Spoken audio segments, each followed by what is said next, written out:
our attendees this moment. I'm so sorry, one of the attendees couldn't come there as well, Keith, but thank you for the ladies for being here today. And our moderator today is Lynda Hanley, a member of the League for many years. And I think we want to get started. Thank you. On the back table, the legislators did drop off a few of these handouts that are the major issues for the 2024 legislative session. It's available on the Office of Legislative Research website, but there are some copies, and thank you for bringing it. Okay.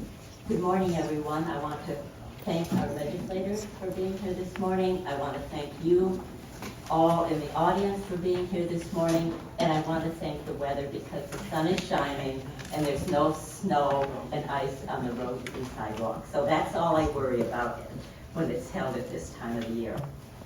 So the League of Women Voters of Connecticut has issues that are their legislative priorities going into the 24 legislative session. These are under the headings of election laws, early voting funding and rollout, no excuse absentee voting referendum on November 7th, campaign finance report, reform, addressing the climate emergency, public media and broadband access, gun safety, affordable housing, and health care. So the questions I'm going to ask at the beginning are questions that the League of Women Voters of Connecticut sends to each local league that we ask of our legislators. And then further on this morning, you have your opportunity to get up and ask any question you might have of the legislators. And it's a question in general that would affect all of us and not a personal issue that you might have and that you might want to talk to one of the legislators about. If you want to do that, you can set up a meeting or an email exchange with each individual legislator. So if you don't know all of our legislators, Senator Julie Kushner represents Senate District 24. Aimee Berger-Girvalo is a state representative, and she represents District 111. And Ceci Maher is a senator in Senate District 24. Six. I'm 24, 26. Ridgefield, as you know, Ridgefield's sort of divided in half. North is 24, south is 26. Okay, you ready to go? Sure. All right. I did, the legislators know what questions are going to be asked, and so I'm just going to start. And the first topic is implementation of early voting in Connecticut in 2024. As you know, this will be the first voting session that we have where early voting will be in existence. There is information at the back of the room from the Secretary of State's office that will talk about the different early voting opportunities. The first one is April at the presidential primary election, and that is April 4th. And so there will be I believe there will be 4 days. It's April 2nd. April 2nd. 4 days of early voting for that session. And then in August is the primary, and there will be 7 days of early voting. And then at the general election, there are 14 days of early voting. And that information is back there. You can also find it on the Secretary of State's office. So the first question about early voting is, to support the implementation of early voting, 2 kinds of funding from the legislature are needed. Funding for a statewide public education campaign and funding for the towns to implement electronic early voting for both the primary and general elections. There are 3 questions under this, and I'm going to ask them individually and then have the legislators answer so that you don't have to try to remember 3 different questions and answer those. Do you support the provision of funds by the state legislator for public education about early voting? That's an easy question. Of course, We know how important it is that people are educated. Good point. Yeah. Of course, we support this, and I believe, all of us do, and something that the legislature is discussing right now. But we know how important it is to get the word out about early voting. We've already gotten a number of questions from constituents, and it's important people realize the opportunity they have here. Our goal through early voting is to increase voter turnout. We know that that's really what makes our democracy strong, and so we will be working very hard through this legislative session to form a budget adjustment that will provide for public education. I think to allow for as many questions at the end of this as possible, I will say ditto. Okay. Ditto. Okay, we all need, because it is something new on the election cycle in Connecticut, so we do need education. Do you support the provision of additional funds to the 169 municipalities for poll worker training and setup and running of the early voting sites for 14 days? Want to start with her? Yes. Okay, I know your drill. Yeah. I know how you do it. But I forget, so, and then you're gonna have to We'll try and remind me. keep track. It's also a brain tease in addition Right. to it. So yeah, this was part of the budget that we just passed, and in an effort, again, to keep it brief, I know that appropriations is looking very closely at what this will look like for each of the individual towns and taking that into a very serious count as they're addressing all of the needs that appropriations faces this year. I hate to do this, but what? Amy said. Okay, that was quick and to the point. Right. Let me just, I will add something very briefly. Is that on? Yeah.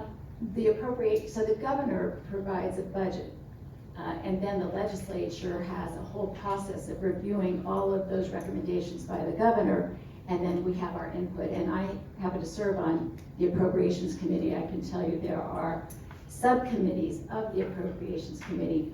We hear from every agency that's involved in every aspect of the budget. We then have working sessions. We have advisors from nonpartisan staff that interpret various moves within the budget, and then we come out with recommendations. So there's a whole process, but before the end of this session, we will present a budget that will be an agreement between the governor and the legislature.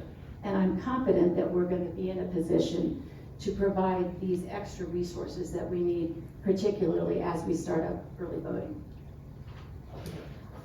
I'm going to interrupt my questioning because I did want to tell you the committee assignments for our legislators. Representative Berger-Girvalo is on the Government Administration and Elections Committee, Public Health Committee, and Vice Chair of the Transportation Committee. Senator Kushner is Chair of the Labor and Public Employees Committee, Vice Chair, Children, Public Health, and a member of the Appropriations, Education, Executive, and Legislative Nominations. Senator Maher is Deputy President Pro Tem, as is Senator Kushner, Chair of the Children's Committee, Vice Chair of Higher Education and Employment Advancement, Member Energy and Technology, Human Services, Internship, and Judiciary. Did I get them all? You went great. Yeah, does it keep you busy? Yeah. Yeah. I noticed this piece. That's good. Sounds like it Just would. kidding. Okay, third question under early voting. How would you propose the amount of funding be determined? For example, full funding or a percentage thereof based on the Secretary of the State's recommendations, actual costs incurred by towns, or an independent assessment of estimated implementation costs. Starting with you. Thank you. So I know Stephanie Thomas because she was the state rep from Wilton, and I know her to be extremely thorough and aware both of funding and also of need. And she's been doing a tremendous amount of work on this since she took office last year. So my first order of business would be to listen to what Stephanie has to say. because she truly is knowledgeable. She's been talking, I'm sure you're aware of this, to all of to all of the registrars of voters, Republican, Democrat. She's met with them constantly. She goes around the state and she also brings them to Hartford. So number one, I would look to Stephanie for what her recommendation is. And then after that, it's hard to know truly because I don't know what the need is going to be. I do know that $10,500 was sent out to each town to provide for initial early voting. I know that's not going to be enough, and she knows that's not going to be enough. So it's just a question of hearing from her what her recommendation is going forward, and utilizing the input of all the towns, because they're the ones on the ground and know what's going on. Senator Kushner. I agree with Senator Maher, but I also want to point out here in Ridgefield, I know that the folks involved in this process are very engaged. We hear from them regularly. They are communicating with Secretary of State. But in this process, there's also, Aimee mentioned she's on the GAE committee, the Government and Administrative and Elections Committee. And they also were the leaders in presenting this to the legislature and adopting the bill that we did for early voting. They will have input. All of this will funnel through the Appropriations Committee and the subcommittee for the Secretary of the State's office. And so it is still in process. It's hard to answer which of these approaches we would support because I don't think we have full information yet. It's like we're just in the early stage, but by the first week in May, I can assure you we'll have it figured out. Representative Berger-Girvalo. And just to add to that conversation about the GAE committee and what that process looks like, I do remember last year when we had the initial hearing process, I see Wayne shaking his head, we actually heard from Stephanie Thomas right in front of us, and she referenced her conversations with our Ridgefield registrars of voter, and they were having an ongoing conversation actually. And so I know that she is not only taking into account the issues of the cities and the rural, she is very active in understanding what it looks like for suburban towns like ours. And the difference between each of those three types of, as if we all fall under one of exactly three types of community, but she's looking at it in that sort of manner. But the other piece of it is when, different from the federal government, when we have bills that are introduced in a session, if they don't make it to the end of the session, they are considered dead. But the institutional knowledge that is created on that, it stays with us. So we have already, in the conversations that we're having in our committee meetings on GAE, referenced what we heard in those public hearings last year. So the information that was shared last year is still very valid and very alive. Okay, thank you. Moving on to a constitutional amendment that will be on the ballot this November is no excuse absentee voting. And I'm going to read a little blurb from the League of Women Voters of Connecticut. It supports a yes vote on the referendum question, allowing for the amendment of the state constitution to allow Connecticut voters expanded access to absentee ballots, a right most Americans already enjoy. Voters will need to be aware of the question on the November ballot. In previous years, the Secretary of the State had a $2 million budget for voter education. Currently, there is no money for voter education. To you, representatives, will you support the legislative funding for a statewide public education campaign for the no excuse absentee voting constitutional amendment question on the November ballot? The short answer is yes, but I do want to elaborate because we know from our historical experience here in Connecticut, we were one of the last states to pass early voting. And the reason for that is we had to have a constitutional amendment in order to do it. And that's a longer process. It can't just be determined by the legislature, it has to be determined by the the whole constituency, all the voters. The reason why we were successful in getting early voting is because we had a robust public education campaign. And I think that it will be critical again for the no excuse absentee ballot voting. I think people are a little confused. Early voting you have to do in person. But the no excuse absentee ballot is really geared for those that can't be there in person. They're, too ill, they're away during that period. We want to make sure that everyone has an opportunity to vote.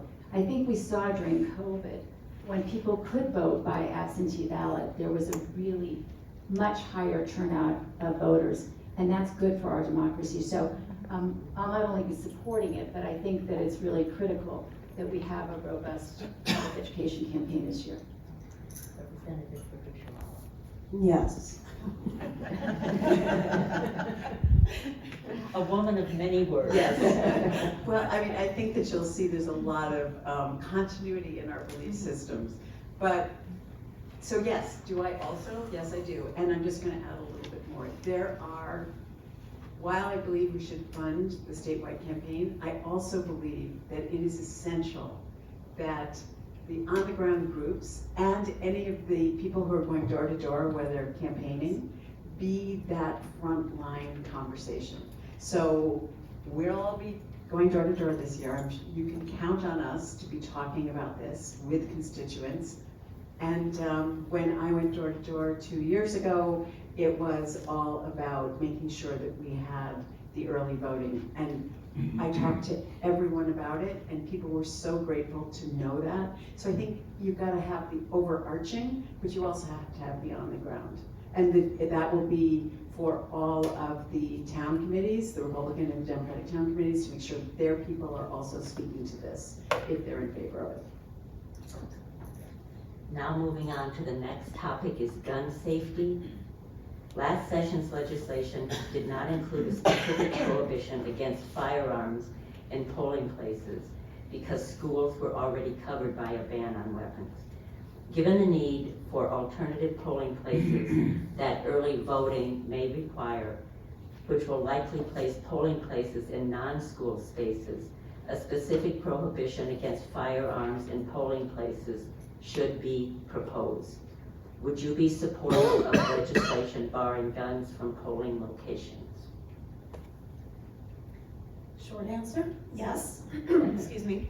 And just to elaborate on that, I've had multiple poll workers from this community reach out to me and ask for that kind of protection specifically, as well as looking for conversations with our local police department to ensure that there is a presence there as well. So just banning the guns isn't even enough, but that is certainly where they want us to start, and I absolutely agree with that. So everyone pretty much knows that I worked at Sandy Hook Promise for years as an interim executive director. There is no way that I believe that guns should be available in schools, in polling places.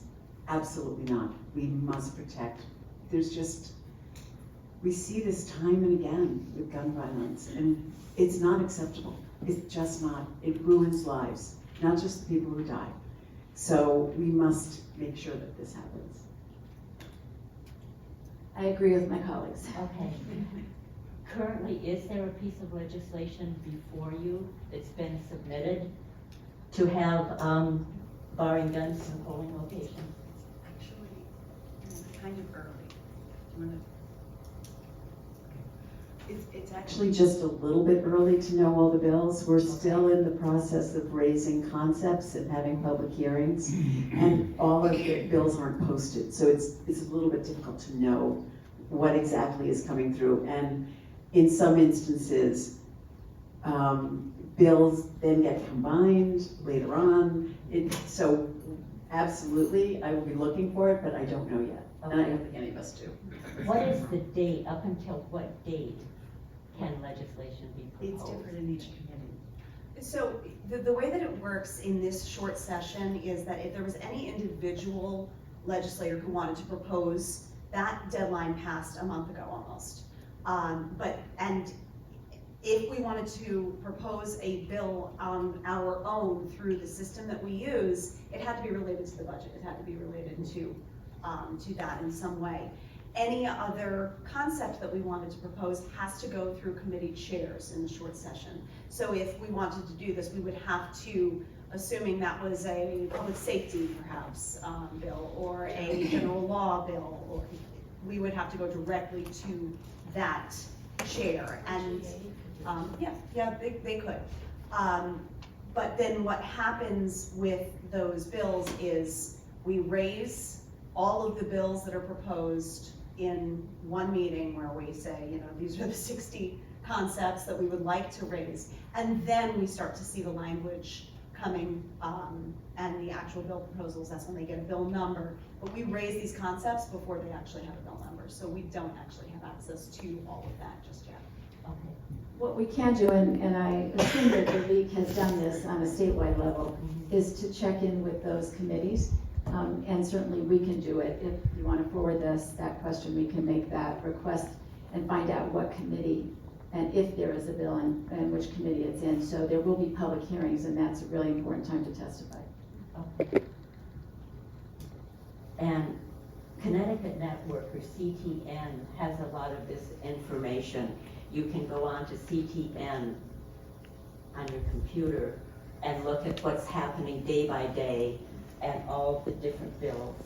I look at it periodically to see what's going on. It's a good place to access if you want to know what's going on in the legislature. And you can also go to the CGA calendar on the CGA website and look and see what's coming up this week, and then next week it has Zoom links, and it has an easy function where you say add to calendar, and then it goes right into your calendar, so that you can always remember the things that you want to follow.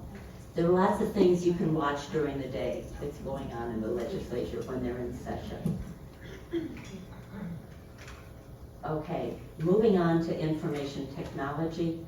Available and affordable broadband access is necessary for citizen information, workforce development, education, and many other aspects of life in the state. The question is, what is the progress of the Department of Energy and Environment in deploying the federal grants for building out our broadband networks? Are you satisfied with the progress? As I understand it, you got $144 million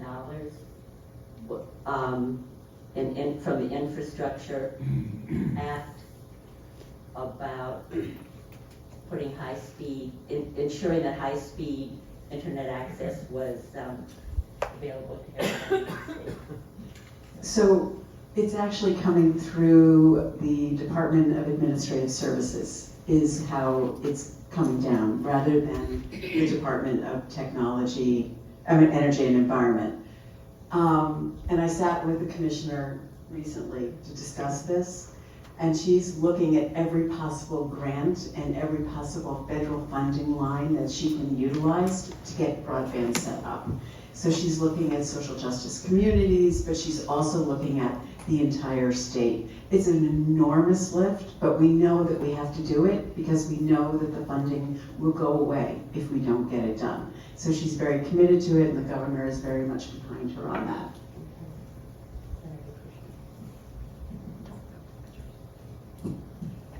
I appreciate, I do, one of the things that happens is that we talk to each other and we share information, and I really appreciate Senator Maher because she has been working on this issue, and so when she gets information like this, it's really helpful to us. But I do believe that we're working very hard at the state level to capture all the funds we can, not just for broadband, but all the infrastructure dollars that could come into the state to help us finance our needs in the state. DEEP is actually also engaging in this, and they do have, they've got some skin in this game. And there is going to be an informational roundtable on March 1st, hosted by DEEP, that you can attend if you're interested in learning more about where they overlap with DAS on this issue.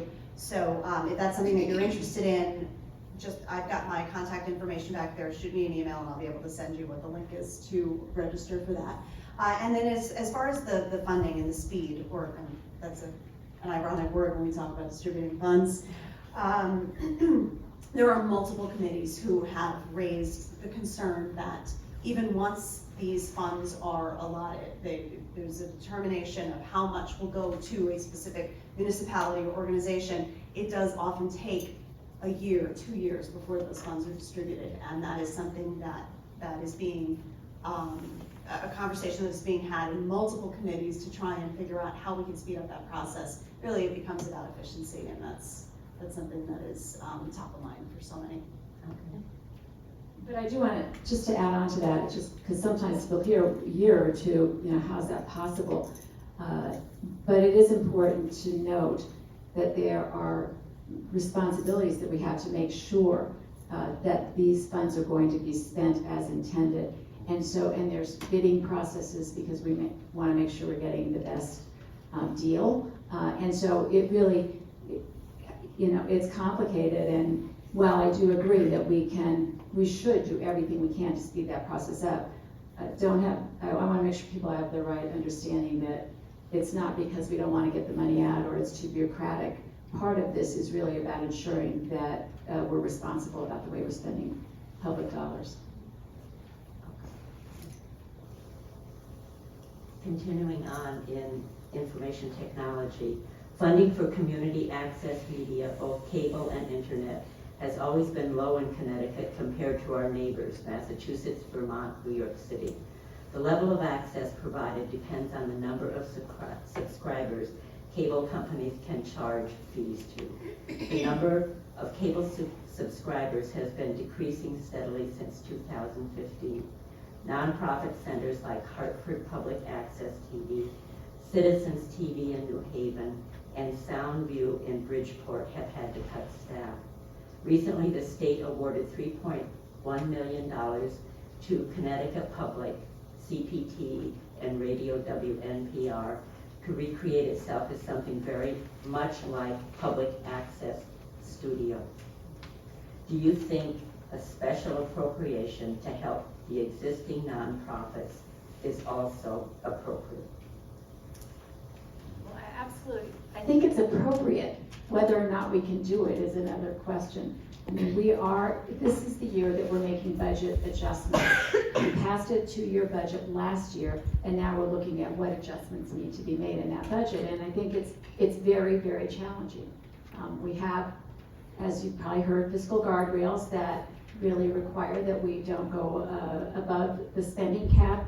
We have volatility caps. We have really tried to be responsible, but what it has meant is that in many ways we don't have, even though we're doing well as a state and we have surpluses, and I think we're using those surpluses wisely to pay down long-term debt, we also have to look at the difficulty we have in supporting all the need that we have. So do I agree that these types of information services news services are critically important?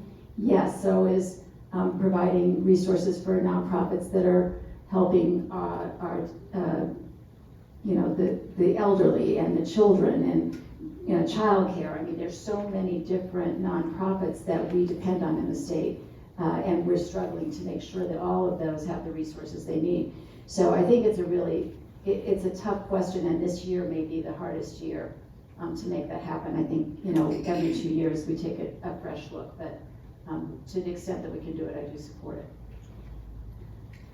And with all of that said and agreed with, the Energy and Technology Committee has actually raised a concept to explore this, to figure out where funding and other issues that land in the public access television and radio sector may fall.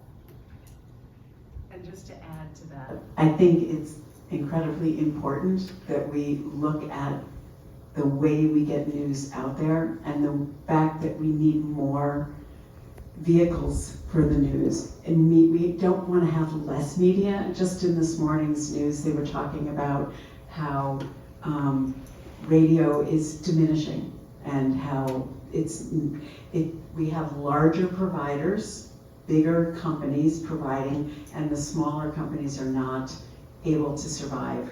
It's a huge problem in media, and certainly in radio, and we need to do whatever we can to make sure, because that is one of the things that supports democracy, is having people get all sides of information, points of view, and getting it out there.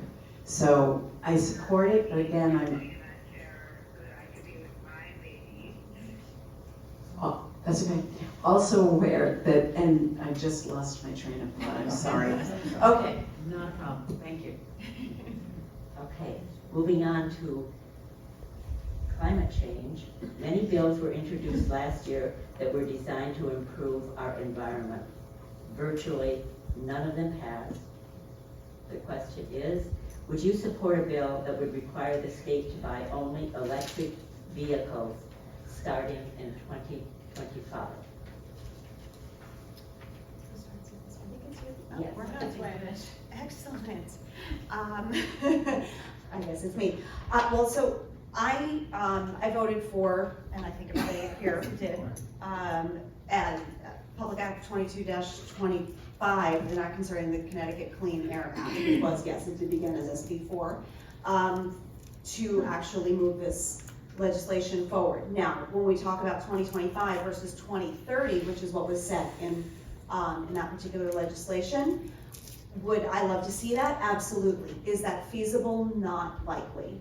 We have to look at the infrastructure. We have to look at, these fleets have to have charging and storage and use studied before we're able to commit to something like that. It's aggressive, and I think that in no other area is the need for aggressive change, as it is glaringly obvious how aggressive we need to be when it comes to climate. However, we also have to understand that we can't just say that a thing should happen and so it shall. So we need to make sure that we are looking at what it would actually look like to roll it out, and that's exactly what's happening right now. That is, as one of the 4 leaders of the Climate Caucus, we have seen our numbers increase, quite honestly, exponentially since 2 years ago when we formed in a sort of unofficial manner, and that is because everyone understands in every single community in this state how we're being terribly affected by climate change, and this particular little piece that will affect just the state fleets it seems like an easy thing to do, but we just have to make sure that we are doing it right, because the last thing we want to do is to set up something that cannot be met. Yes, yes. And yes, I'm sorry, it's just that I completely agree, and I'm also on the Climate Crisis Caucus as well as the Climate Caucus. So this is something that is really important to me. We see flooding that's coming from streams, the amount of rain and that has come down in short amount of times, and flooded basements. Westport, which is part of my district, was underwater in the parking lots and places that I've never seen it before. So these are issues we really need to address. And as far as the vehicles piece, I'm on board with everything Aimee said, so thank you. And I do want to add, just so you have the context, when we passed that Clean Air Act in 2022, it did set responsible goals for the state to move toward 100% electric vehicles in our fleets. So by January 1st, 2026, the first goal is 50% of our fleet must be light-duty EVs by January 1st, 2026, 75% by 28, and 100% by 2030. And then it added that in 2024, diesel fuel buses will no longer be approved for purchase to be added to the fleet. And it sets a target of 30% of the state's buses to be zero emissions by 2030. So this is, the approach we've taken. And in addition to the things that Aimee mentioned about, availability of charging stations and all the things we've heard about publicly recently, there is a cost to this. And so, phasing it in, I think, is really important for the state in terms of looking at our budget. What can we afford to do? When we spend money here, it's less money to spend on some of the other things that we've been advocating for here today. Okay, The second question, I must say, I had to laugh when I read that. What would you do to help Connecticut improve the quality of its air, water, and land? Now, when I saw land, I was born and raised in the Midwest where there's not a rock in the ground, and I thought, remove the rocks. And that'll improve the land. But the question is to the legislators. What would you do to help Connecticut improve the quality of its air, water, and land? Well, okay, so as I just said, Climate is very important to me, and there are so many different ways that we need to be doing this. I sat yesterday in the Energy and Technology Committee listening to the status of where we are on solar. It was a presentation by Pura and many others, but one in particular stood out to me because it was a presentation by a company called Lodestar, which is currently not even in Connecticut because they find that we cannot develop our solar in Connecticut because of the way the rate structures were set. So what's important to me is making it easier for developers to get into Connecticut so that they can develop solar. We need to increase our solar. I'm going to go totally off board here, but increase our solar. We need more small nuclear reactors. We need to make sure that the wind farms that have fallen apart a little bit because of the supply chain, and they've been sold off. Eversource just sold off all of their wind turbines. Those things need to be set up, but we also need to strengthen our electrical grid. Basically, all of these things that I'm talking about are about getting us away from emissions. 30% of emissions come from buildings. We need to have heat pumps, we need to have geothermal, we need to have community geothermal, and to Julie's point before, this all costs money. It absolutely costs money, but there is money coming down from the IRA. So this is one of the things we'll be looking at this year on the bills with energy and technology and also environment, is making sure that we're actually taking steps to move us in a direction that will decrease emissions and set up Connecticut for the future, for the next multiple generations. oh, can you say one more thing? Yeah. Sorry, I forgot. Composting. Vegetative waste. Vegetative waste produces methane. Methane is 25% more harmful to the environment than emissions, carbon dioxide emissions. So that's another thing. I'm in a composting environmental group that is looking at setting forth, including in the bills that are coming out of environment, additional for aerobic and anaerobic digesters. So just know that these are all pieces that I think we can actually accomplish in Connecticut. The composting should be a slam dunk. Thank you, Ceci. And I just add that I think some of the work you've done here in Ridgefield is really important, and I see Rudy here, and I know that you were involved in moving solar in providing electricity to our schools here in Ridgefield, and that it is an expensive endeavor initially, but that I think you'll find, and I know you're already finding, that there are savings long-term for the town of Ridgefield, and it's good for the environment. It's also good planning for for towns and cities to take up, and so it's something I think we really need to emphasize.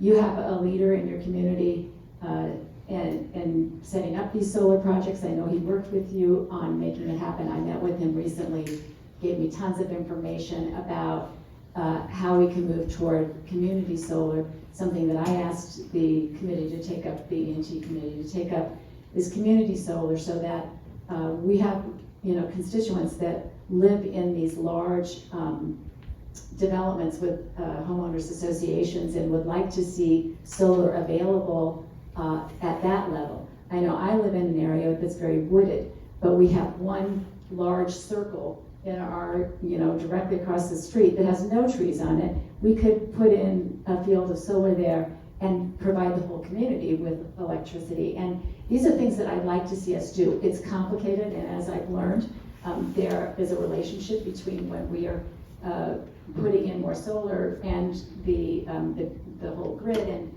and so these are not steps we can just take very easily or initially, and there's a lot of negotiations that goes on behind that. The cost to ratepayers who are not engaged in solar is something that we also have to take into account.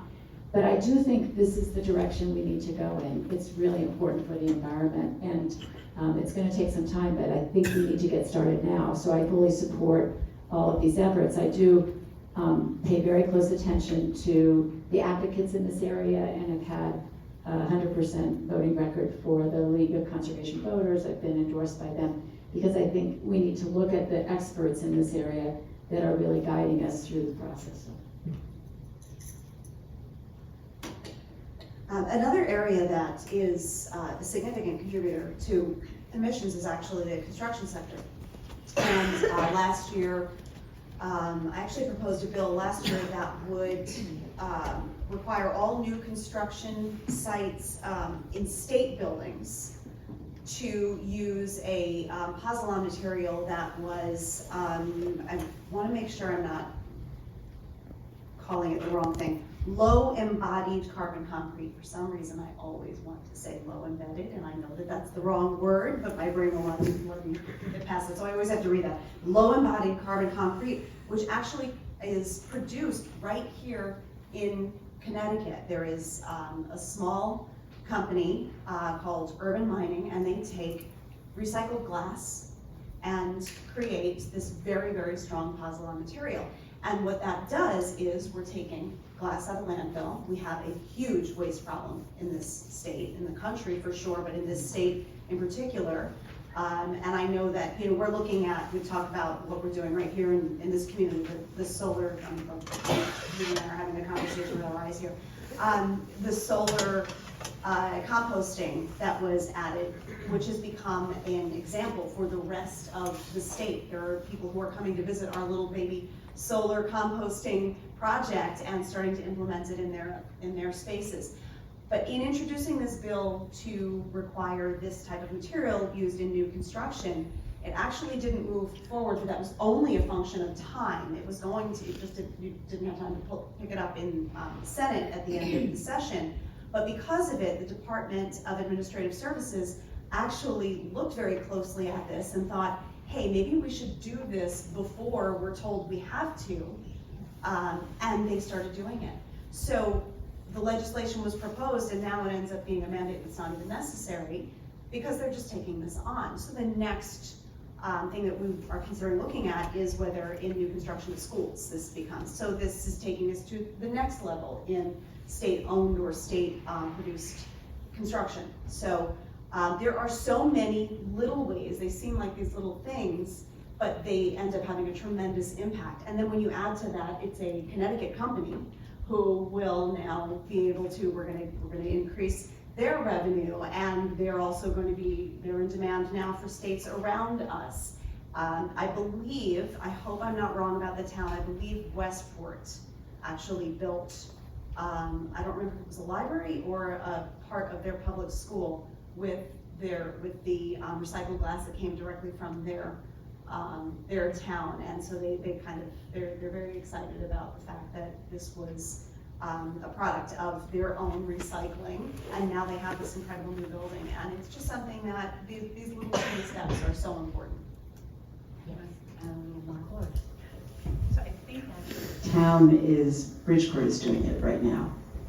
Currently, yes, Yeah. it was built already. And so what Bridgeport is doing, and this is really interesting, it's a vocational school, which leads me into another point that I wanted to make, but this vocational school that is being built in Bridgeport right now has all of the things that Aimee was just talking about. It also has geothermal, and it's solar, it's got everything in it to make it carbon neutral. It is a carbon neutral building, one of the first ones that the state has built.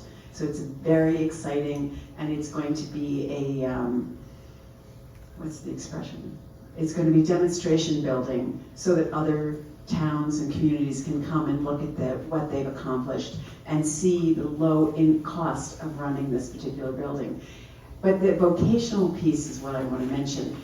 In the legislature last year, because I'm on employment advancement, we're looking at how do we support green jobs and get our workforce, for example, in energy. Right now, if someone goes in their apprenticing and they are installing geothermal, at a certain point, they have to leave the green job and go and learn how to install fossil fuel heating and cooling. And so what we want to do is create a pathway where if you only want to stay in green jobs, you don't have to move over into fossil fuels. There are so many different aspects as we look at transitioning into energy efficiency and ways of reducing emissions. We have to look at how it affects us across the spectrum, including jobs. And we can celebrate our recycling center here in Ridgefield. It's celebrating its 50th anniversary in April, when it began recycling in Ridgefield. So don't forget to recycle everything you can recycle. Talking about reduction of emissions in specific sectors like transportation, residential, commercial, industrial, municipal waste, natural gas, agriculture, these questions will revolve around that. SB 4, the Clean Air Act, was passed in 2022 and covers the reduction of emissions in the transportation sector, which is 40% of emissions. Although the law was passed, various members of the Regulations Review Committee expressed concern on the updated emissions standards for light-duty passenger vehicles, cars, new emission standards for medium and heavy-duty vehicles, trucks, and the vote was withdrawn from the Regulations Review Committee agenda and sent back to the legislature. The question is, for you legislators, would you support the updated emission standards for light-duty passenger vehicles, cars, new emission standards for medium and heavy-duty vehicles, trucks? There has been a tremendous amount of discussion about this issue, both in the press, in our communities, and certainly within the legislature. I have supported this new standards. I did support the regulations that came out from the agency, and I was disappointed, but I understand why they weren't successful in getting those passed. There were some, I think, legitimate concerns raised that I think we can address. However, it's proven to be much more difficult than I think was first anticipated. When they were first rejected, we talked about having a special session before the legislative session began. We thought we could do that in January to work out some of the problems that people raised about those regulations. That was not successful. And so I think there's still work being done on it. I am hopeful that we'll get to it before the end of the session. But it is, there are questions that are being raised that I think are legitimate and need to be worked out. The one thing I'll say that I do believe that it's sort of like if you build it, they will come. I do believe this is an area where we have to push forward. And if we don't pass regulations like this, we'll be sitting here in 2035 without having done the work that needed to be done to build up the infrastructure. So I do believe that 11 years was a good amount of time to accomplish the building that we need to do to reassure people that you will be able to charge your vehicles if you have an electric vehicle. I know from my work previously in the auto industry, this is something that's being planned anyway. The manufacturers are moving to all electric vehicles, and they expect to be there in 2035. GM, Ford, and now it's called Stellantis, but we know it as Chrysler. They are all committed to moving toward electric vehicles as they manufacture, and I believe that we're going to see more and more of this. We never were saying that we're outlawing the car that you have and you have to turn it in and get an electric vehicle. That was never the case. We know that people will still drive gas-run vehicles, but I think that ultimately moving in the direction of electric vehicles is critically important. I drive a car that, I hope nobody sees me out in the parking lot. I was the director of the United Auto Workers. I bought one of our fine vehicles made by our members. I bought it in 2017. I'm still driving it, but I am, I'm pledged to have my next car be an electric vehicle. And I know my son drives an electric vehicle, and he gets back and forth to work in Massachusetts. He lives here in Connecticut. He gets down to Danbury to visit me. It takes a little bit of planning, but he finds it very economical for him and his family. I have a friend, kind of famous guy, who lives in New York City, an actor who bought one of the Mustang electric vehicles and drove it from New York to Florida to Colorado last summer, and said that it was really a pleasure to be in that vehicle. It ran very well. There's less maintenance on these vehicles, so that reduces cost for people as well. The fear that there will be people that don't have the resources to purchase electric vehicles, that is a very legitimate question, and one I believe the prices will come down in the next 11 years as it becomes more common, but it is something that's legitimate that we need to make sure that we're addressing. So there are a lot of legitimate concerns here, but I do think that we need to resolve them and move toward these regulations. Just also to clarify, the regulations that were pulled, they did, and that are hopefully going to move forward in some way, they did include hybrid vehicles as well. So it was not strictly electric vehicles, and as I'm on my third Prius, my third hybrid vehicle, and this one is 10 years old this year, and never mind, I was about to talk about how well it's running, and that's when you end up in the parking lot calling for help. So we're not going to jinx that, but talking about this particular legislation and what happened in the past is actually helping us to inform what we're going to do in the future. And part of that is we learned from our mistakes, and a lot of that was not really communicating what that legislation truly meant to the people who it would affect most deeply. So we didn't talk enough about what we needed to do for infrastructure. We didn't talk enough about what we would need to do for environmental justice. The communities that are affected most deeply by these emissions are not necessarily the communities that were invited to talk about the legislation. We didn't talk enough about affordability, and we didn't address the range anxiety that people have. So one of the pieces that we're considering as we look for a path forward in this is to introduce a commission that will be a statewide commission. It is something that I have asked to be part of, and I hope that does come to pass. But that will be to invite all the possible stakeholders. Manufacturers will be at that table, and Senator Kushner is correct. Manufacturers are already on track to have these cars, these electric and hybrid cars. The transition, I think it was Ford, it's one of the two biggest, so it's either Ford or Chevy, they have committed to 100% electric fleet by 2040, 100%. So we have to meet them where they are, because what will happen is when they have 1,500 cars coming off of the boat that they're about to put into the hands of the dealers, and we have Massachusetts, New York, they require these standards to be met, they're going to get the cars. Connecticut dealers aren't going to get the cars, so we're going to be hurting Connecticut dealerships, we're going to be hurting Connecticut buyers. So we have to make sure that we are in line with these states around us, just so that we can compete for the actual vehicles themselves. There's so much that we have to be considering, and all of that will be considered, I am hopeful, by this commission if it is formed, and then we can do it in a way that doesn't adversely affect any of the folks who are concerned about those infrastructure, environmental justice, and affordability pieces. And then the last other little piece is the affordability actually is, there is some level, not for everybody. I mean, looking at me as a single mom in Ridgefield making the salary that you all can look up when you leave here, I can't afford to get myself into a new car of any kind right now.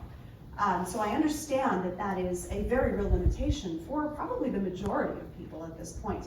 But electric vehicles are not $40,000 minimum anymore. You can, with the grants, the rebates, and different pricing levels with some American-made electric vehicles, you can get into, and I don't remember which car it is, for around $17,000, which is after all of the rebates, so it is possible.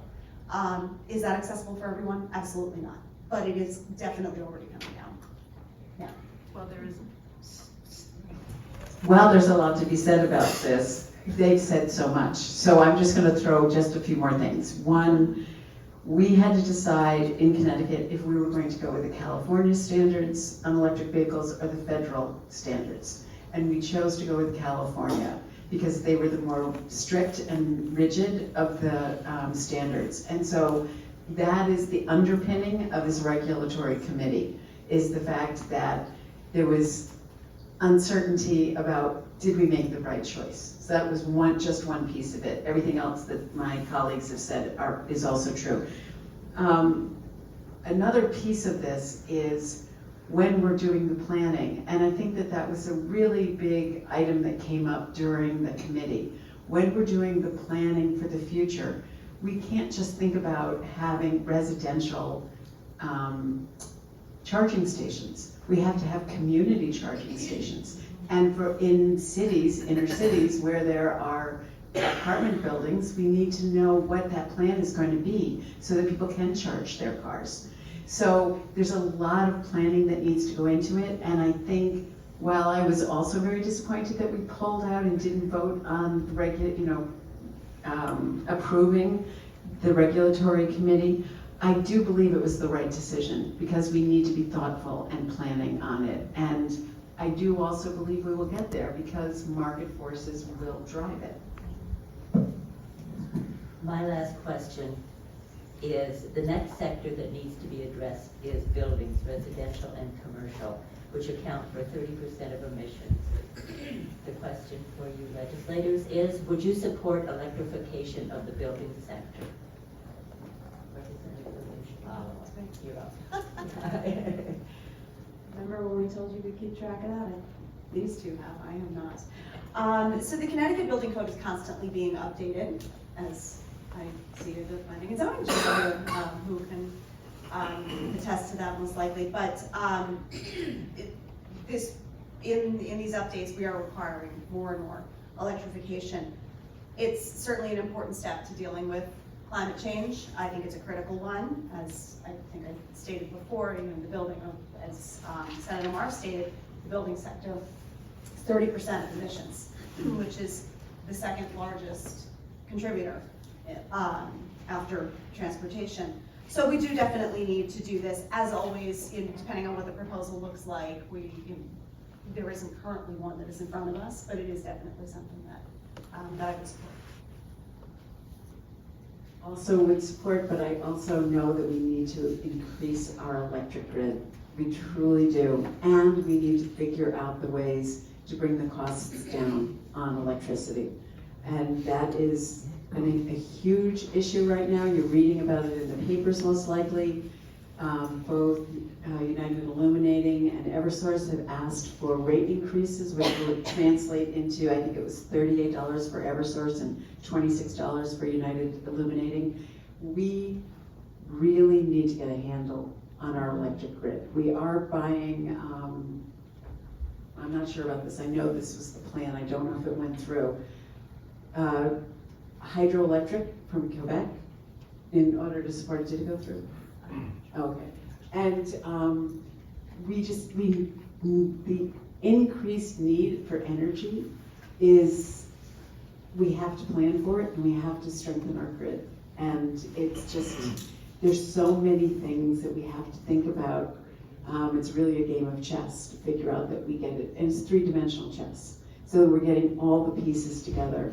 That's one of the things I've learned as a legislator, is that almost everything is incremental change, because we have to figure out how it's going to affect different sectors and constituents who live in our state.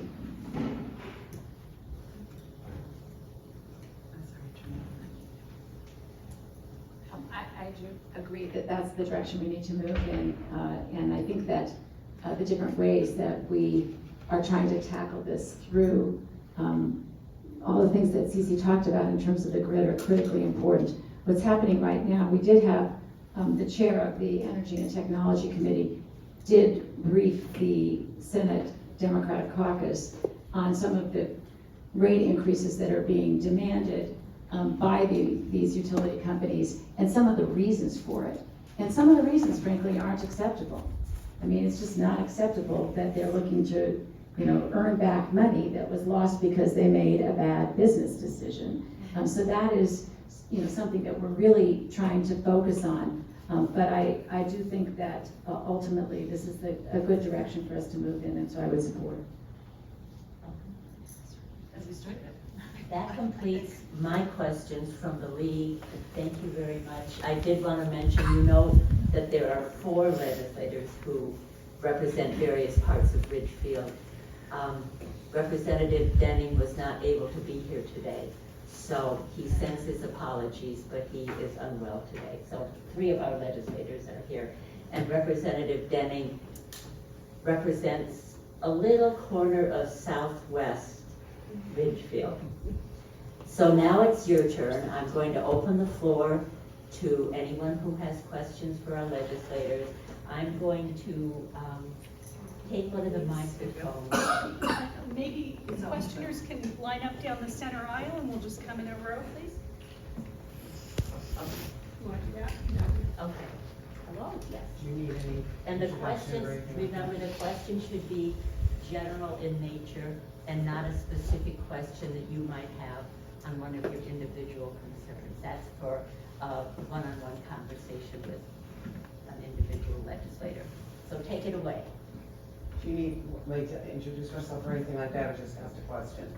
Usually. Okay, I'm just gonna say Susan Cope and I live in Ridgefield. Okay, so this is, I start with Senator Maher or Senator Kushner, Aimee. I'd like to know, what are you working on that you think will have the most, are you most excited about in terms of its impact and effect on Ridgefield?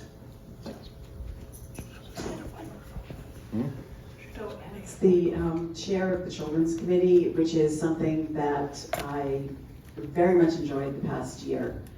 We're looking at mental health, behavioral health, and the impact that continuing the need for children and youth and the impact on families of behavioral health needs of children. The bill that I'm most excited about actually has its origins in Ridgefield. A constituent in Ridgefield asked me to put this bill in. It is I think of it as a common app for behavioral health. It's essentially one universal individual intake form that we are putting together a study to have Department of Public Health, DMS, which is Mental Health Services, DSS, Department of Social Services, and providers from around the state, such as Hartford Hospital, Children's Hospital, and then individual providers. The list is being developed. But this universal intake form is because when a family has a child that is having great difficulty, and they take that child for an evaluation or to a facility, they're under a point of tremendous stress, and providers need to know information. They need to know medical history. They need to know what prescriptions have been used. They need to know genetic history. There's so much information, and what this constituent told me is that every single place that she goes with her child, she's asked something different. So if we get all of the minds together on this and create this universal intake form, this form will become available to all providers across the state. And then it will ease the intake. It will also make sure that it reduces stress on families, and it will make sure that we're getting the right information in a quick fashion. So I'm very excited about it, because I think it really will make a big difference for families and children. I mean, there are more, but that's that amount of time. There's always so much. And There we're all- is. There's so many bills. And when you're spread across your different committees and you get really excited about something that is a priority, it's hard to contain. I mean, we kind of get a little giddy when we're working on something that is important to us. I have, across my committees, I have multiple issues in each of those that I'm excited about. Transportation, I've become a complete transportation nerd. And I'm very, very excited about working toward a lot of the EV stuff that we talked about. Some of the stuff that we do in a session has less to do with actual legislation and more to do with direct impacts on our communities. And one of the things that I'm really thrilled about is some traffic safety solutions potentially for Ridgefield. And I've been talking for quite some time with our first selectman, with our police chief, about the concerns about Cops Hill and the traffic being backed up there. It just aggressively backed up, and safety on Route 7. And in fact, I had a meeting last year with Commissioner who is responsible for distribution of federal dollars that come into the state, and as they relate to traffic safety, he's kind of the guy who's going to help us walk through. And he needed obviously no introduction to Rudy Marconi, but what we did have was a conversation about what it could really look like in Ridgefield and what the application process is. Talking about some of the guardrails and things that Senator Kushner mentioned earlier. You have, especially when a municipality is trying to access funds that are being granted to the state from the federal government, there are multiple levels, layers, we call them the rings of hell in some conversations, that you have to go through in order to get this money. And one of the keys to that is, especially when we're talking about traffic safety, is working with the DOT, the Department of Transportation, who gets a bad rap because, you got a pothole and you can't get your tire fixed because you ran through it and all of that, the little details. But what the Department of Transportation does primarily right now, especially with their newest commissioner, Commissioner Ugolito, is focus on traffic safety for pedestrians, for drivers. So we are now in the process of pulling together a traffic study for that section at Cops Hill, as well as using resources with both Danbury and Ridgefield, because that north end of Route 7, it scares the pants off of me when I see my 17-year-old driving. I don't want him on that road, because this morning as I was driving, I found myself going 58 miles an hour, and I'm super mindful of this, and I was doing that to get out of the way and move over to the right, because the people who were passing me had to have been going at least 70 miles an hour. And that is, I don't have to tell you guys, that is a regular occurrence. And we have no, what are those called, the barriers, Jersey barrier, we have nothing like that. So there are things that we need to do to make that a safer space, and to be able to work on projects like that and know that we can deliver something really, really meaningful and important is just as important as being able to, or feels just as important. All of these things have different levels, and depending on who we're affecting, I don't want to take away from what you're doing. That's not in any way what I mean, but those are the things that we have to look at every day in your reality as a Ridgefield resident, and sometimes that's way more important to you than any of the big legislation that we're working on. So those are the kinds of things that I look to be involved in. So one of the advantages of being at forums like this is I get to learn what my colleagues are doing, and I would love to partner with you on that.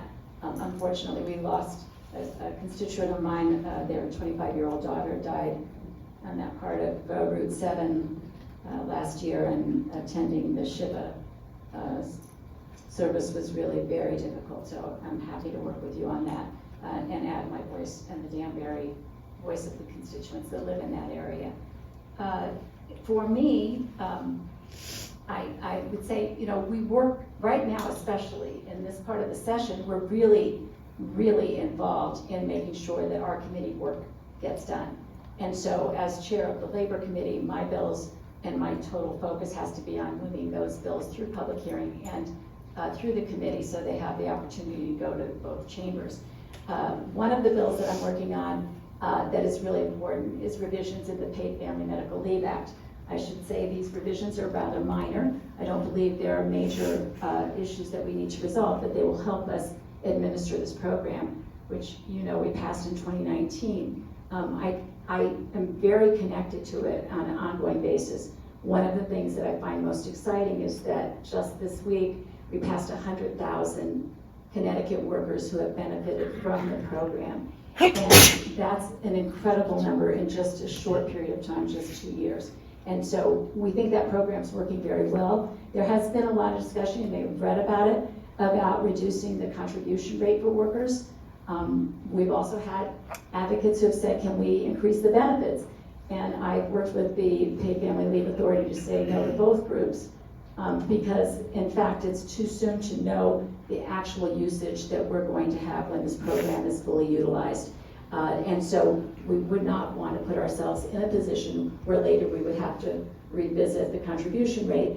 And I will say my bias is towards increasing the benefit because there is a cap on this benefit, and for some of our higher paid middle class workers, they would really benefit from raising the cap. We work very hard to put the greatest reimbursement rate out of this program to the lowest paid workers in Connecticut, and it is, you know, between $900 and $1,000 a week now, which is significant for any family, but we could improve that benefit if we do have additional funds that we feel we, you know, aren't risking the solvency of the fund. So that's one of the priorities for this year. I also am co-chair of the Indoor Air Quality in Public Schools Working Group.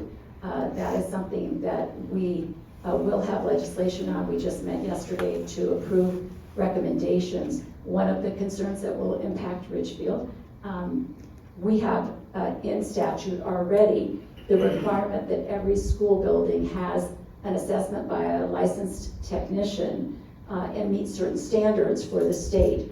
And that's going to happen every 5 years. It was supposed to start by the end of this year, the first year of the assessments. We are making a recommendation to phase that in over 5 years for each.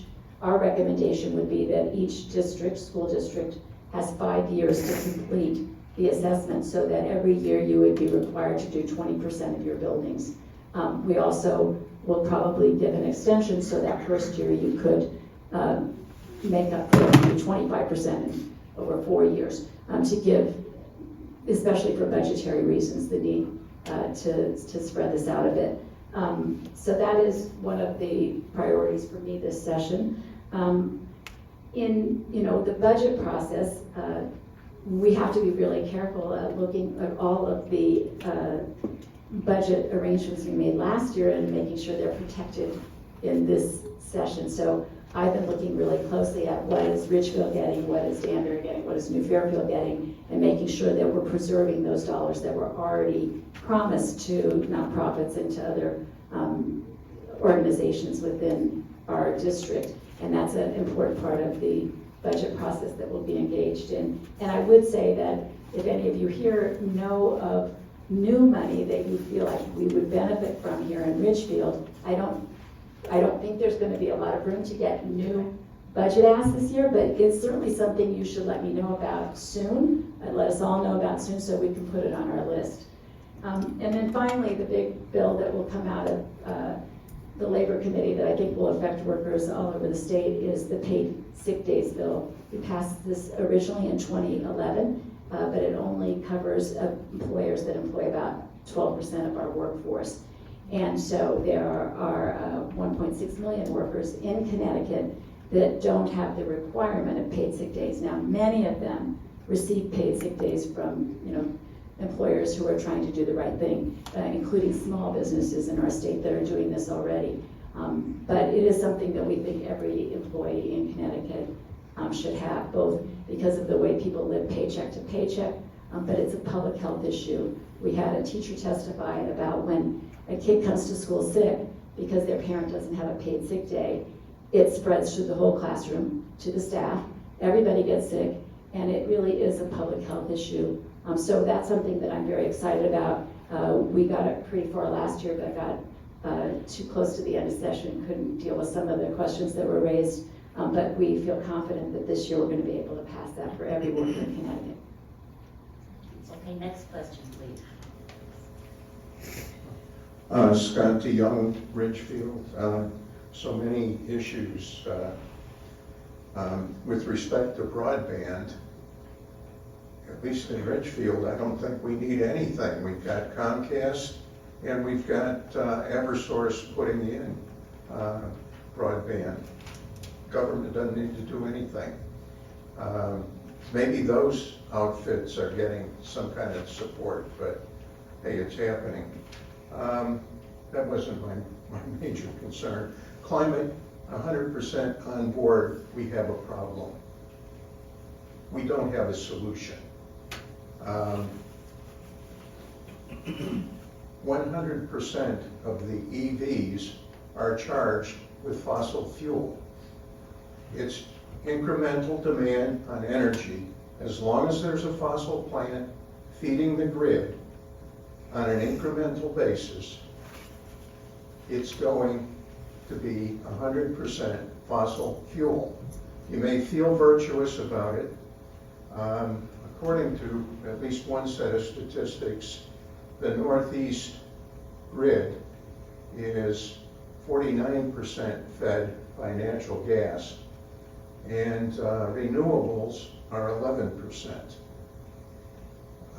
The state mandates that 37% of our electric power be renewable. That only jacks up the price to go way beyond what the supply is. All of the power comes through the grid. I don't get it. I feel a little bit like the little boy that says the king has no clothes in addressing you. You have no clothes. The solution isn't EVs. The solution is energy source. They may eventually be a wonderful thing. What we need is energy sources that are so cheap, only an idiot would use fossil fuels. Sir, what is your And that's question? where the resources should be going. I'm a total believer. We humanity have a serious problem. All of these solar collectors that run when the sun's shining nicely, maybe not so much now. 90% of them are manufactured in China. It takes a great deal of energy to manufacture one of those. All of that is incremental energy. China's building coal plants. The question? Yeah, the question is, how are you going to fix it? Is that all? It's a simple answer. So you mentioned the 37, I can't remember what your statistics were, but I did want to say in Connecticut, 40% of our energy comes from nuclear, okay, from Millstone. And 40% in Connecticut, which is great, which is why I was saying before, those small modular reactors is one other thing that we need to be looking at. We need to be looking at so many different things. This is not going to be a simple one size fits all. Also, darn, I meant to be making notes when you were talking. I recognize that EVs are not the answer alone, which is why I mentioned all of the other things, such as geothermal. Solar actually is great. As a matter of fact, one person here in the audience told us they just set up their solar here in Ridgefield I guess in the past couple months, and their last month bill was only $17 for electricity in winter. So there's a lot to be said for solar, even in our cloudy climate and our overcast skies. If we all have solar, if we put in the solar on parking lots and on top of our schools and on our homes, it really does change the dynamic. And there's another thing that we didn't even mention in our conversations, which is the growth of the battery storage component.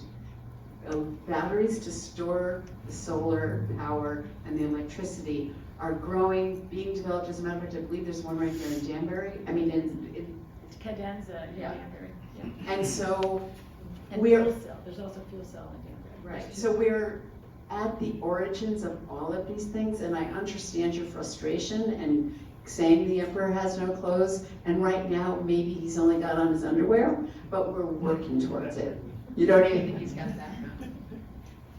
So I actually met with the legislator who is working as the lead on the climate crisis bill, which is number 5004, the climate change.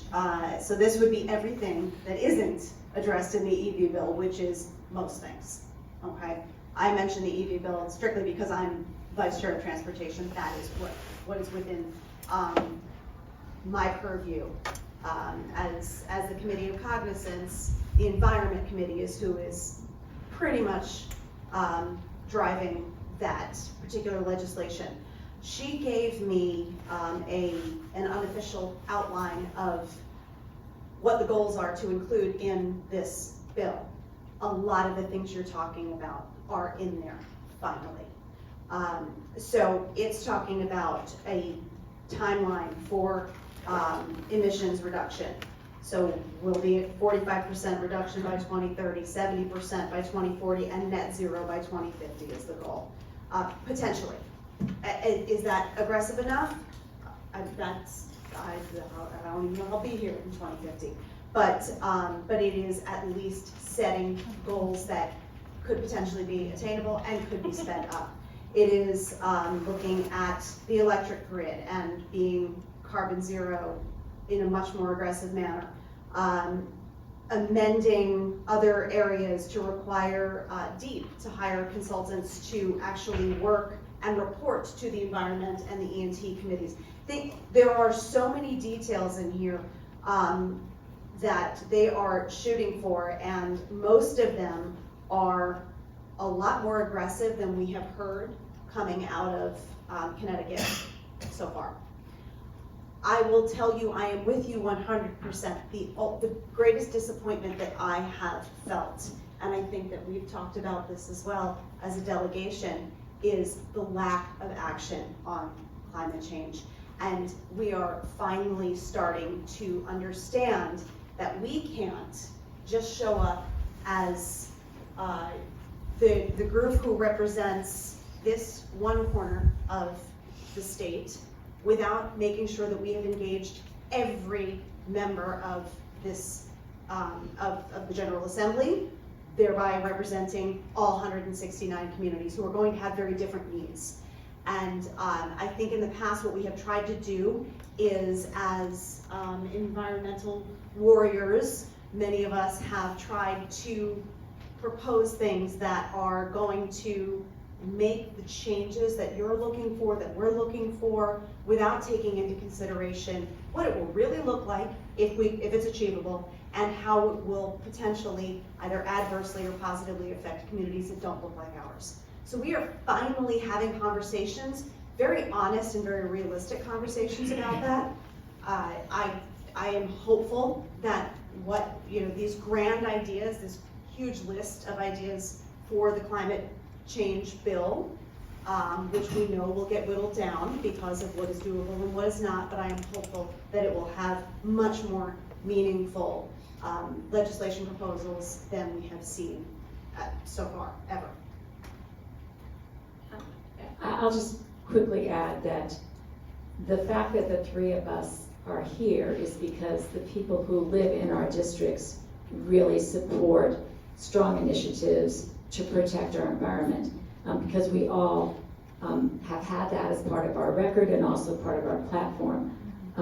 The other thing I want to mention is that Aimee mentioned it's 5,004 is the number of the bill, and that might seem like it's buried deep, but House bills start at 5,000. So the fact that it's 5,004 indicates that it's a top priority of the speaker, because it doesn't get that kind of number without the support of the speaker. And I can tell you from the Senate perspective that we have strong support in the Senate for bills that affect climate change. And so I do feel confident that this year, we were all really disappointed. Last year there was very little done in this area, but we do feel excited that this year will be different and that we'll be able to pass something.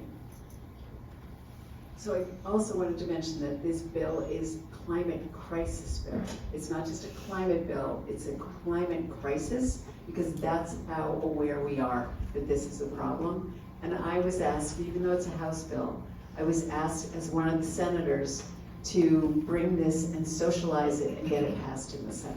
So that is absolutely on top of my agenda. Good morning, and thank you for being here, all of you. My name is Barbara Hartman. I live here in Ridgefield, and I have another environmental concern to bring to all of you. It concerns neonicotinoids, otherwise known as neonics. They are chemical used in herbicides to kill weeds, and they also get in the environment. They're in our water system. They harm the environment. They've even been linked to health and human concerns for human health, especially in neonatal issues. There have been neurological issues. This is a chemical that's much worse than DDT.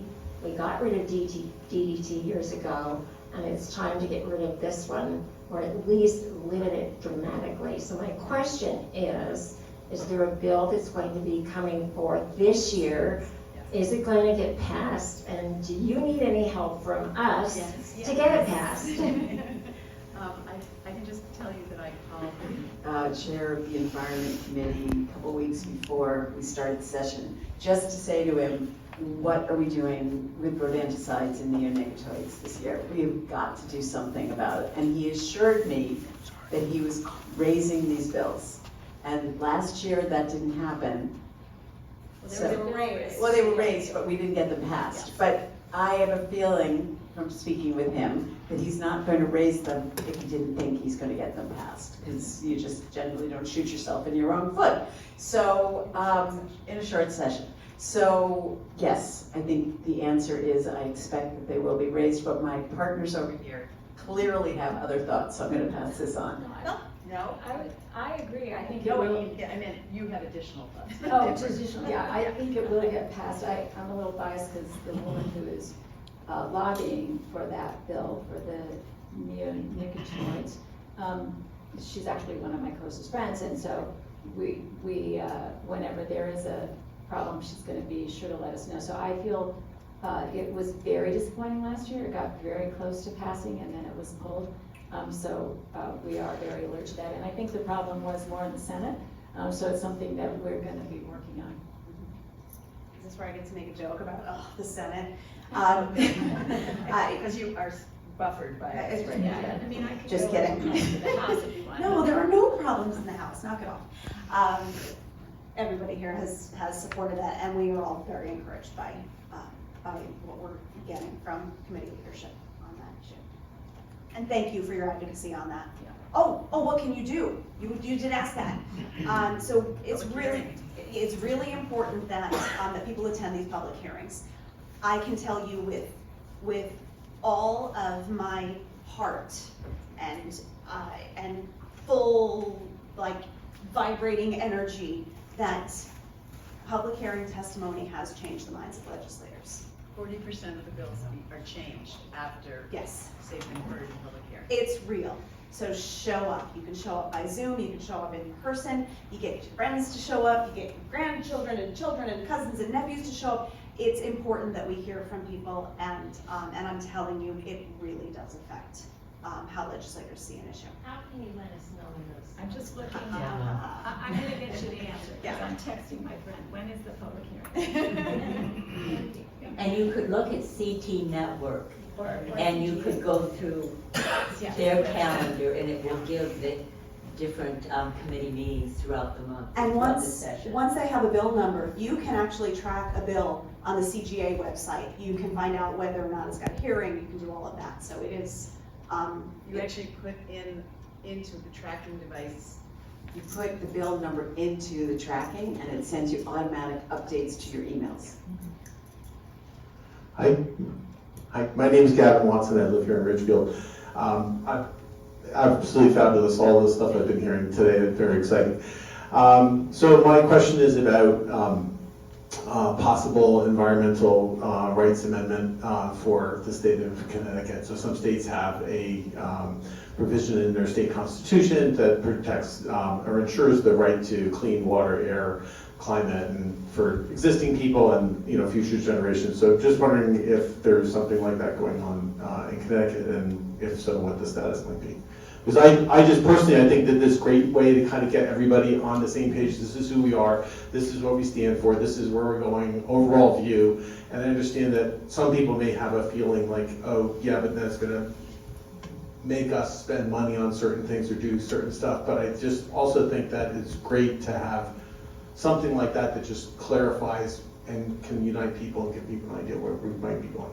Thanks. Thank you.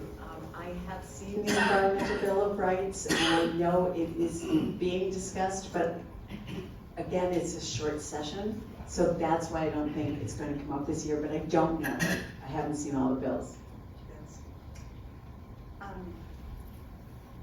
I was just checking to confirm. Yes, it was an email from you.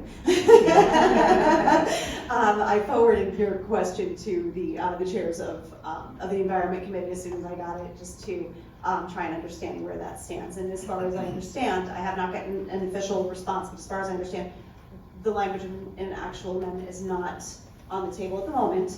But one of the things that may sort of ease your fears a little bit is that in this climate crisis bill, there is going to be an official climate crisis declaration, which is an important step, I think, in getting there. So I'm going to defer to them on that, but I did get a note back from the lobbyist.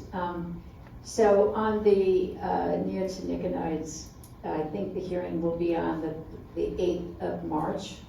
But this Wednesday, there is a public hearing also that's going to take place that deals with the rodenticides. So those are two separate bills, and they'll be heard on different days. I think it's really, from what I'm reading here, it's really critical that people come and testify strongly on this, because there have been amendments in the past that have really weakened this bill, which is why it didn't go through last year, because it would have essentially done nothing by through the amendment process. There is concern that that's going to happen again this year, so it's really important to get people up for the public hearing. Are all public hearings now both in person That's and correct. on Zoom? Thank you so much. Yes, you don't have to go there. You can sign up and do it remotely on Zoom as well. So getting other people to sign up, going there, it's effective in both. I would say it's equally effective whether you're in the room or whether you're testifying on Zoom. And these can be really long public hearings. Can you testify, if you're on Zoom, can you testify, or must you be in person? No, you can testify on Zoom, and you have to sign up. The sign-up deadline is the day, 3 o'clock the day before the actual hearing. So for this hearing, it will be on Tuesday the 27th. Well, for rodenticides, the Tuesday the 27th, and for neonicotinoids, it'll be the 7th, Tuesday the 7th of March. But you can sign up there, and you can sign up for in-person if you care to go. And if you can't make it, they will switch you to remote. Or if it gets too late, they'll switch you to remote. Written testimony is also accepted.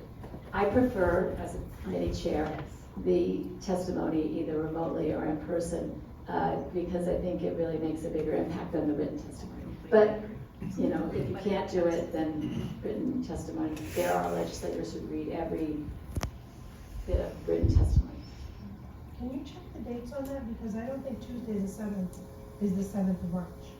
Tuesday is the 5th. Oh, you're right, because the 5th is Tuesday, so it'll be Wednesday the 7th, and before the hearing on the 8th. You're correct. I should know this because I have a Tuesday hearing on the 5th.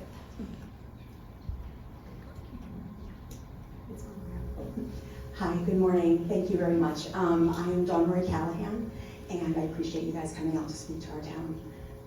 I actually wrote my question during this. I'm going to try writing rather than going off the fly and see how this works for me. Mental health, or SEL, social Emotional learning as it pertains to our youngest residents' educational experience has gotten more attention in our post-COVID world, and rightfully so. I'm glad to hear you talk about it a bit this morning. My question's related. There's an evidence-based solution to significantly address adolescent mental health damage done by unhealthy early school start times at the high school level, but districts are left on their own to provide for their students' basic biological need. Many towns have addressed this issue. Ridgefield, however, is not one of them. Likewise, for our youngest elementary students, mental health, that's not what I wrote. There is similar evidence that art education is a significant factor in addressing the same issue, but Connecticut's recommendations for adequate instructional time is followed by some districts and towns, like yours, Senator Maher, in Westport, but not in Ridgefield. Or, I thought you said Westport earlier, sorry, okay. It's followed there as well, actually. So, but it's not followed here in Ridgefield. So I guess what my question is for you ladies is there a way at the state level that good mental health practices, such as these and others, can be made equitable so that all of our children may benefit? Where is Connecticut on this important goal?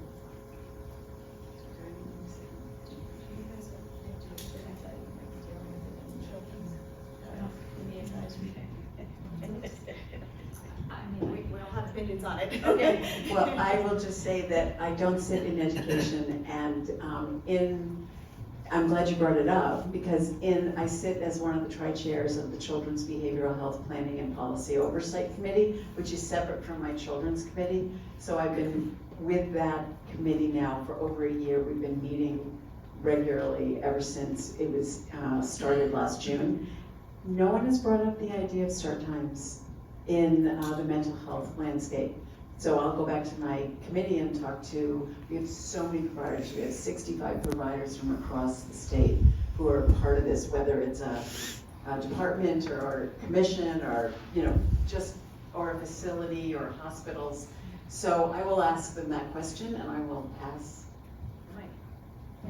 I also want to clarify, in Ridgefield, it actually was discussed at one point, the later school start times, and the Board of Ed did agree to it, and then changed their mind at the very last moment. So it is a conversation that has been alive and well here in the community, and I think that if we are going to be truly honest about it, we have to address the fact that the misinformation around it is detrimental, for sure.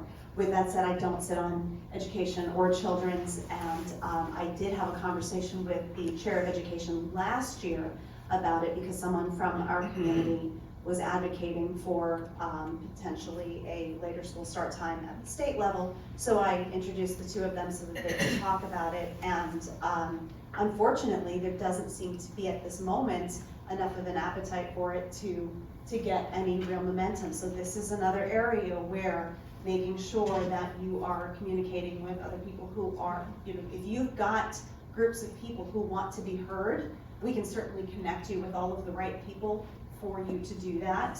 And that is our responsibility, and that is something that I can't see anybody at this table saying no to. So I do serve on education. At this point, we've only raised very broad concepts.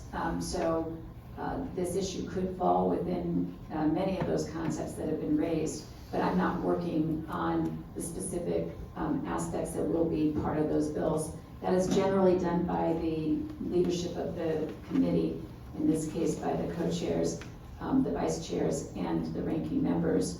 The ranking members are appointed by the minority party to make sure there's bipartisan leadership in each committee. I will say that certainly if you would email me about the issue, I can inquire.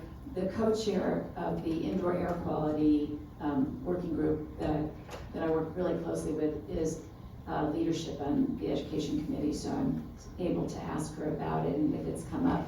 One of the problems that I can tell you on that committee is that there's a lot of pushback from school districts around the state to mandate policies from the state. There are a lot of mandates already, and I think mandates are important. I got pushback from someone about the indoor air quality assessment. every 5 years. Like, why should we be mandating Ridgefield to do that, or any other town or municipality? But it won't happen if we don't mandate it, because there are so many demands on every municipality in their budget. But yet it's critical to know what is the air quality in a school before we can figure out whether that municipality or the state needs to address it. And so, it's really tough to get mandates through.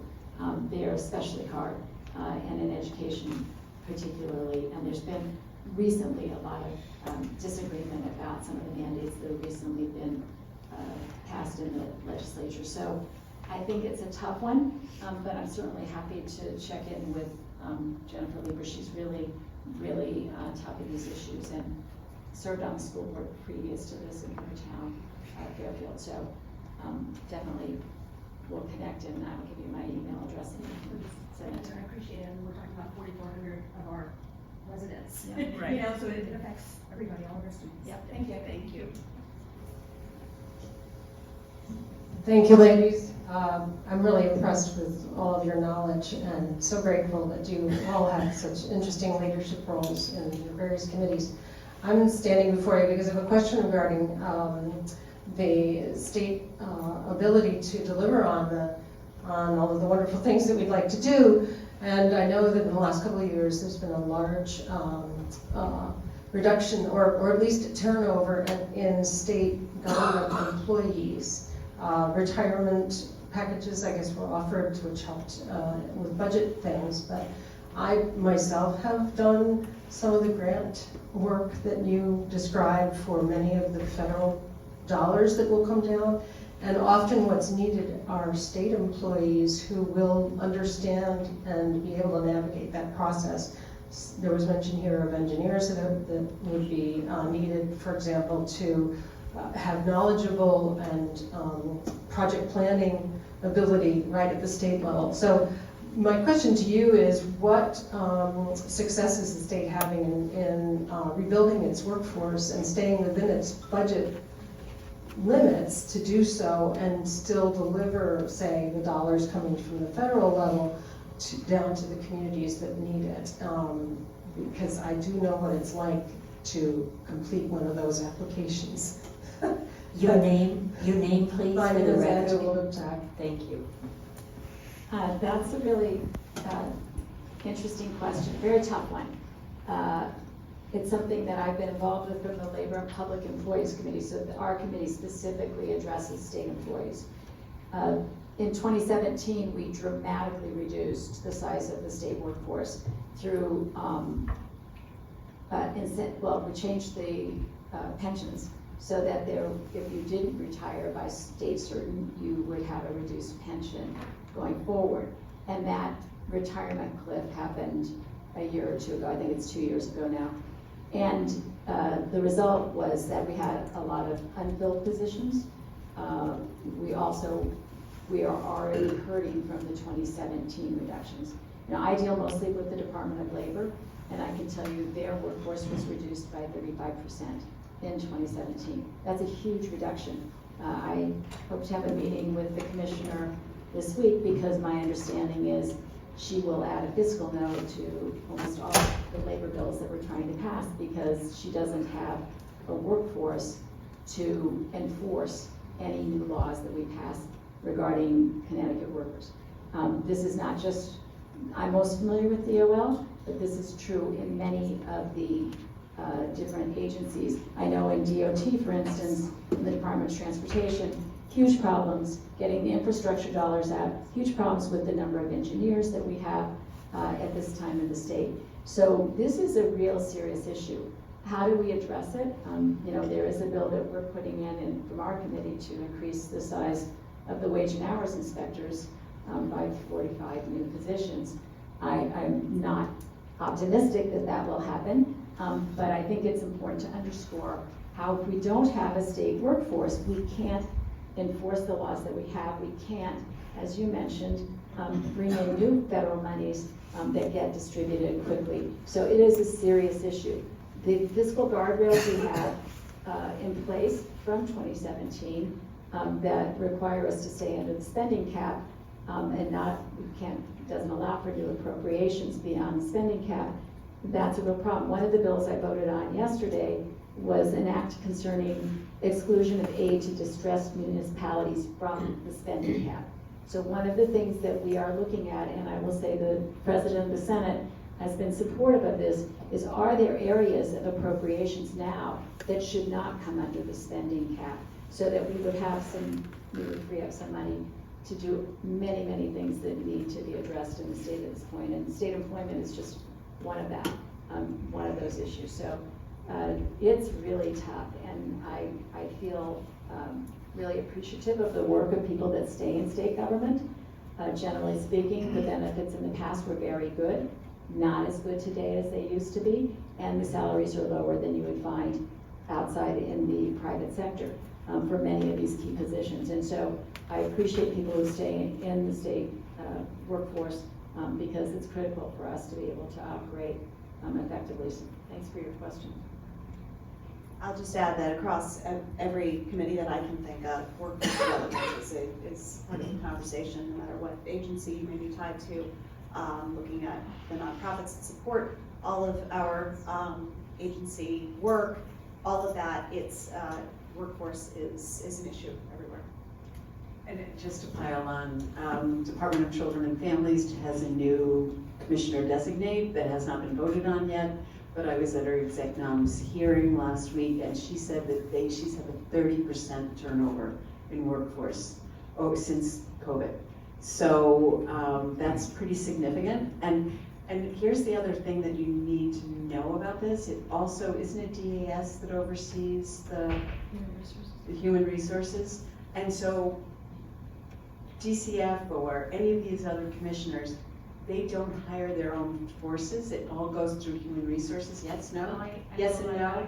You know more than I do. Okay, well, we won't go down this rabbit hole now, but just know that we're aware, and we along with commissioners are working on it. You made me think that, there has been some consolidation of certain work, like human resources and the information technology work. And some of that, I think, there's some good rationale for the centralization under DAS, but it does, it is something we question very seriously in appropriations to make sure it's working. But I do think, in terms of the other thing that happened in 2017 and even before that, was that a lot of the work that was done by state employees has been moved outside of state government to nonprofits. And so caring for the intellectually disabled community, caring for the elderly, caring for people who are impoverished, mental health, a lot of that work was previously done by state workers, but they found that it was cheaper to move it out of state government to nonprofits. Well, now what we're faced with, it is a huge crisis, is the nonprofits cannot attract employees because the wages are so low and they don't have benefits. Or they have, less. They're not getting COLA. Yeah, they're not getting COLA, they don't have pensions, they don't have good health benefits, they don't have good vacation time. And these nonprofits, the workforce is really, really struggling. And so, we solved a state government problem because there was a lot of pressure, and in 2017 there was a real economic crisis in the state. It was also a very divided government. The legislature was split. In the Senate, it was 18-18, so there was not a party that could produce anything unilaterally. It was all negotiated. And we are now seeing the consequences of that in a very serious way. And people can, instead of taking care of the elderly or the sick, you can work for the same wages by going to work. So, do people they choose to work in these fields because they are very dedicated workers, but at a certain point, the stress, the burnout, it really moves them out of it. We have a crisis in our hospitals. We have healthcare worker shortages that are incredible. And we don't have a shortage of nurses. Everybody says we have a shortage of nurses in the state. We don't. We just have a shortage of bedside nurses. Understaffing and the seriousness of the pandemic that we just went through, and the burnout for nurses has moved them out of hospitals to clinics, to private practices, where there isn't the same kind of stresses. So, there's a lot of workforce issues that are really serious, and supporting our nonprofits has to be one of our top priorities, because this is work that, we as a society have responsibility for. You got me started on it. Yeah, you're so patient. Hi, my name is Joseph Ternullo, and I live in Ridgefield, and I have two comments. The first, I think it's worth noting that today is Saturday. As far as I know, the State House is closed, and I think that you three are here because it was the best opportunity during the week to reach as many people as you could, because everyone else is on the weekend, they're not working. So I think it's quite a tribute to you all that you're here today, and I wanted to thank you for it. And I think probably everyone else. The second thing I wanted to let you know is I serve on the Commission on Aging in Ridgefield, and at the last meeting I was dispatched to reach out to all three of you and four of you and invite you to a partnership, as the League of Women Voters has a partnership with the library. The Commission on Aging has a partnership with the library as well. Once a month we have a forum which is called Senior Voices, and the purpose of the forum is for seniors to listen and learn, but also to get stuff off their chest. They've got something to say.